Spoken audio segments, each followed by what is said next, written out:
लाने के लिए आपको क्या पढ़ना है। और देखिए मैं आपको भरोसा दिलाता हूँ, आप लोग 55 प्लस लेकर भी आ सकते हो।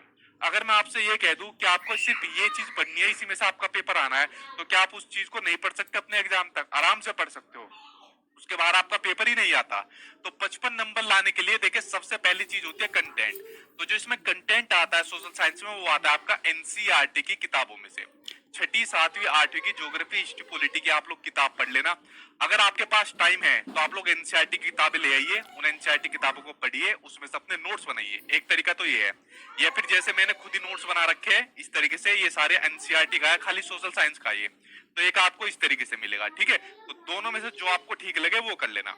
एक चीज और, पेपर फर्स्ट हो या पेपर सेकंड हो, पेपर सेकंड के लिए तो कोई किताब खैर मिलती नहीं जो ऑथेंटिक है, लेकिन आपको मैं हमेशा सिर्फ एक किताब रिकमेंड कर सकता हूँ एनसीईआरटी की। वरना आप मेरे मुंह से कोई भी कितना भी बड़ा पब्लिकेशन हो या मतलब कितनी बढ़िया किताब हो, उससे कंटेंट को मैच कर लेना। सिर्फ आधा मतलब सिर्फ 50% कंटेंट भी अगर मिल जाए तो आप मुझे बता देना।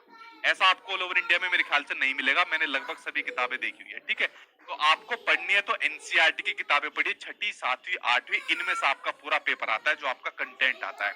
इसके अलावा आपको कुछ किताबें नहीं पढ़नी। लोग जीके की किताबें पढ़ना शुरू कर देते हैं, एसएससी वाली किताब पढ़ना शुरू कर देते हैं, नहीं, सिर्फ एनसीईआरटी पढ़नी है छठी, सातवीं, आठवीं की आपको। उसके अलावा दूसरी मेन चीज आपके प्रीवियस ईयर के क्वेश्चन पेपर, और खासकर जो आपका पिछली बार ऑनलाइन पेपर हुआ था जो मल्टीपल शिफ्ट में हुआ था।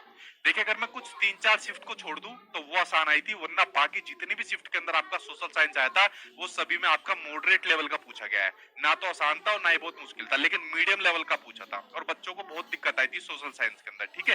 तो आपको दो चीज फॉलो करनी है कंटेंट के लिए, एनसीईआरटी की किताबें पढ़िए छठी, सातवीं, आठवीं की, और प्रीवियस ईयर के सारे क्वेश्चन पेपर को कर जाओ। इससे बाहर आपको चीज देखने को नहीं मिलेगी आपके एग्जाम के अंदर। तीसरी चीज, एक और चीज होती है आपके एग्जाम में जो पेडागोजी आती है, हालांकि आपके सभी सब्जेक्ट में आपकी पेडागोजी आती है, सेम उसी तरीके से सोशल साइंस में भी आपको पेडागोजी देखने को मिलती है। तो पेडागोजी सबसे आसान चीज है जो मैं अपनी क्लास कराता रहता हूँ। इन क्लास से आपकी पेडागोजी बहुत स्ट्रॉन्ग हो जाएगी, तो पेडागोजी टेंशन मत ले लेना। तो अपने सचिन सर को अपने एग्जाम तक आप लोग पकड़े रहिए, और बाकी चीजें भी मैं